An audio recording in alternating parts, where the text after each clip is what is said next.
Is it racist to criticise the Palestinians as the world's most tiresome crybabies with a bogus cause and a plight that's entirely self-inflicted? I bet it is. I wouldn't be surprised if it was against the law in certain European countries, but I'm going to do it anyway because somebody has to. And I realise I'll probably lose a few friends with this video, but that's okay. Friends like that I can do without. All any of us can do is to tell the truth as we see it. I mean, as we actually see it, and not as we think we're supposed to see it.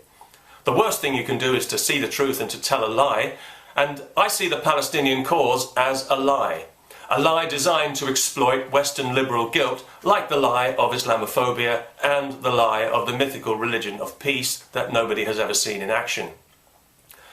I used to be a lot more critical of Israel, and I used to believe there was a fairly simple two-state solution because I used to believe the Arabs were acting in good faith.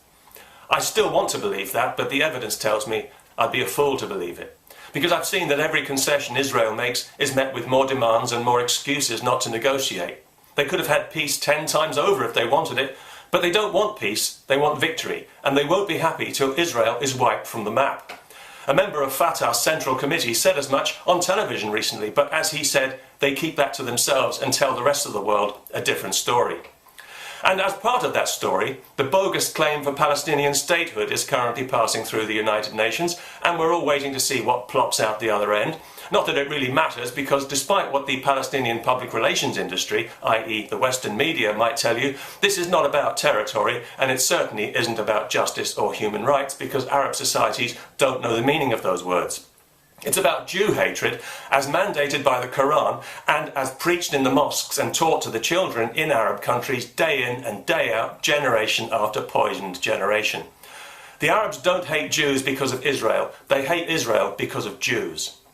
The situation in the West Bank and Gaza exists because 45 years ago, several Arab countries attacked Israel unprovoked with overwhelming odds because it was a Jewish state.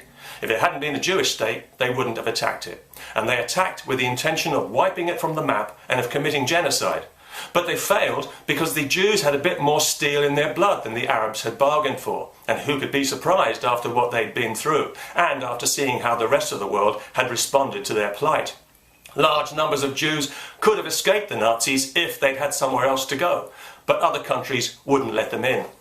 The Mufti of Jerusalem at the time was a friend of Hitler's, and, good Muslim that he was, he approved of the final solution and had plans for his own Holocaust in the Middle East once the Nazis had won the war.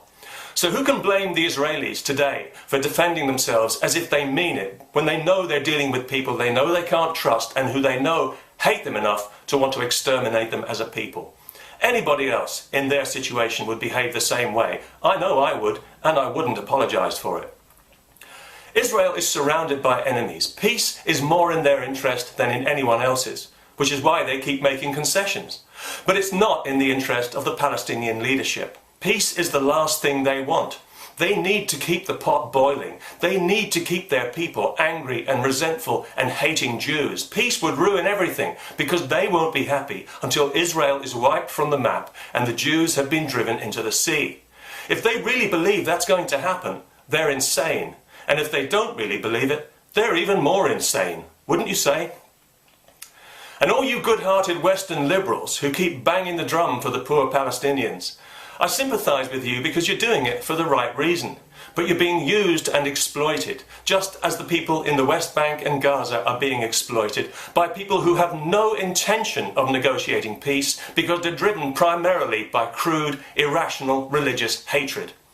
When you protest for Palestine, you know you'll be in the company of people calling for Jews to be gassed. Do you think that's an accident? You're dealing with something here beyond politics and beyond reason, something truly ugly that drives a spike through all your cosy left-right assumptions, and your naivety is helping to stoke it like bellows to a fire. The world needs to stop pretending that Palestine is about justice and human rights and have the moral courage to call this thing what it is, to put a stop to this charade, this endless dance around a non-existent negotiating table. We need to do the Arabs a huge favour and tell them the truth they so badly need to hear, that their hatred is the cause of their misery. They become prisoners of it. It has come to define their very identity. And until they can find a way to remove this ugly stain from their hearts. They'll always be chained to it, and they and their children will never be free, Arab Spring or no Arab Spring. Peace. How many wasted generations of hate do you think it'll take?